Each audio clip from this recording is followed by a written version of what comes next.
बिस्मिल्लाहिर्रहमानिर्रहीम। अस्सलाम वालेकुम वीवर्स, मैं हूं मारिया खान और आप देख रहे हैं मेरा यूट्यूब चैनल। वीवर्स, रमज़ानुल मुबारक को लेके मैंने रेसिपीज़ का सिलसिला शुरू किया हुआ है और उस सिलसिले के तहत आपके साथ मैं बहुत सारी रमज़ान स्पेशल रेसिपीज़ आपके साथ शेयर कर चुकी हूं और इससे पहले भी मैं आपके साथ पकौड़ों की रेसिपी मैंने शेयर की है। अब मैं आज आपके साथ जो रेसिपी शेयर करने जा रही हूँ ये बच्चों से लेके और बुजुर्गों तक हर एक का फेवरेट चिकन पकौड़ा की रेसिपी आपके साथ शेयर कर रही हूँ। घर में मौजूद चीज़ों से ही बनाएंगे, कोई हमें इसके लिए ऐसी चीज़ें नहीं चाहिए होती कि जिसके लिए स्पेशल हमें बाजार का रुख करना पड़े और हम घर की चीज़ों से इंशाल्लाह बनाएंगे। बहुत आसान तरीके से बहुत टेस्टी बनेगा। सारी वीडियो में मेरे साथ रहिए। चलिए बनाना स्टार्ट करते हैं। यहाँ पर सबसे पहले मैंने ले लिया है 1 कप बोनलेस चिकन, जिसको मैंने इतने क्यूब्स में काट लिया है ताकि ये पकने में आसानी रहे हमें। इसे वॉश करके मैंने अच्छे तरीके से रख लिया था। इससे सबसे पहले हम चिकन को मैरिनेट करेंगे, फिर उसके बाद हम पकौड़ा बनाएंगे। सबसे पहले यहाँ पर देखें मैंने ½ टी स्पून लिया है पेपरिका पाउडर,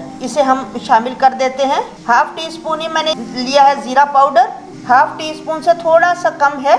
इसके अंदर हम नमक डालेंगे या आप अपने टेस्ट के अकॉर्डिंग डाल सकते हैं। ये ½ टी स्पून डालेंगे हम अदरक पाउडर और ½ टी स्पून ही डालेंगे हम इसके अंदर लहसुन पाउडर। आपके पास अगर पाउडर ना हो तो आप ये सारी चीज़ें लहसुन और अदरक को आप पीस कर भी डाल सकते हैं, फ्रेश भी डाल सकते हैं। और अब चलें इसके अंदर डालेंगे हम 1 टीस्पून हम डालेंगे इसके अंदर लेमन जूस। लेमन जूस डालने का हमारा मकसद ये होता है कि एक तो हमारा चिकन जल्दी से गल जाए, दूसरा इससे टेस्ट बहुत अच्छा आता है। चलिए अब हम इसे अच्छे तरीके से सारी चीज़ों को मिक्स कर देते हैं। चिकन हमारा अच्छे तरीके से यहाँ पर आप देख सकते हैं मैरिनेट हो गया है। अब हम इसे रखते हैं साइड पे और इसका बेसन तैयार करते हैं। अब यहाँ पर हम लेंगे 1 कप बेसन, ½ टी स्पून से थोड़ा सा ज़्यादा हम इसके अंदर डालेंगे लाल मिर्च पाउडर। आप अपने टेस्ट के मुताबिक कम ज़्यादा कर सकते हैं। ½ टी स्पून डालेंगे अजवाइन, बिल्कुल थोड़ा सा 1/4 चम्मच डालेंगे हम टीस्पून इसके अंदर ज़ीरा और बिल्कुल थोड़ा सा हम इसके अंदर नमक डालेंगे क्योंकि नमक हमने चिकन में भी डाला हुआ है। सारी चीज़ों को मिक्स करेंगे। इस मौके पर अगर आप चाहें तो इसके अंदर थोड़ा सा धनिया भी कटा हुआ आप डाल सकते हैं, लेकिन मैं यहाँ पर नहीं डाल रही।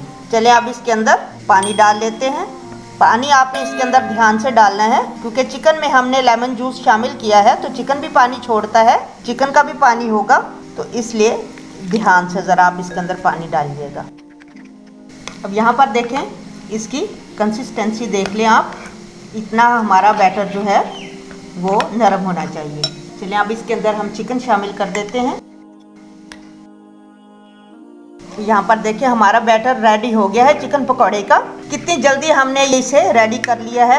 अफ्तारी में भी टाइम बहुत कम होता है तो आप बहुत ही आसानी के साथ बहुत जल्दी कम वक्त में आप चिकन पकौड़ा रेडी कर सकते हैं। चलिए आप इनको फ्राई करते हैं। अब एक फ्राई पैन में हमने ऑयल ले लिया और चलिए अब हम इसके अंदर पकौड़े डालते हैं।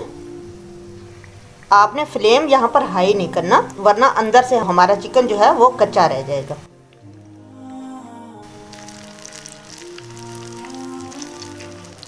तीन मिनट तक तकरीबन हमने इनकी साइड को चेंज नहीं करना। 3 मिनट के बाद हम इनकी साइड को चेंज कर देंगे। फ्लेम यहाँ मैंने बिल्कुल लो रखी हुई है ताकि चिकन हमारा अंदर तक पक जाए।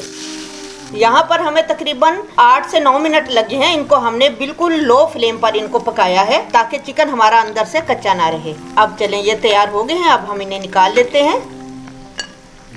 अब हम बाकी के पकौड़े भी डाल लेते हैं। ये भी हमारे पकौड़े तैयार हो गए हैं। अब हम इन्हें भी निकाल लेते हैं। तो यहाँ पर व्यूअर्स देखिए हमारे सारे चिकन पकौड़ा बिल्कुल रेडी हो गए हैं। बहुत मज़ेदार बनेंगे। आप इस तरीके से ज़रूर इसे ट्राई कीजिएगा और मुझे फीडबैक देना बिल्कुल मत भूलिएगा कि आपके चिकन पकौड़ा कैसे बने हैं। दुआओं में मुझे ज़रूर याद रखिएगा। अफ्तारी के वक्त इसे बनाइए और मुझे दुआओं में याद रखिए। अगर आपने अभी तक मेरे चैनल को सब्सक्राइब नहीं किया तो आपसे रिक्वेस्ट है मेरे चैनल को सब्सक्राइब कर दीजिए। और अगर मेरे चिकन पकौड़े की रेसिपी आपको अच्छी लगी है, वीडियो अच्छी लगी है, प्लीज़ इसे लाइक और शेयर कर दीजिए। मिलते हैं एक नई वीडियो के साथ। अपना बहुत ज़्यादा ख्याल रखिए। मारिया खान को इजाज़त दीजिए। अल्लाह हाफिज़।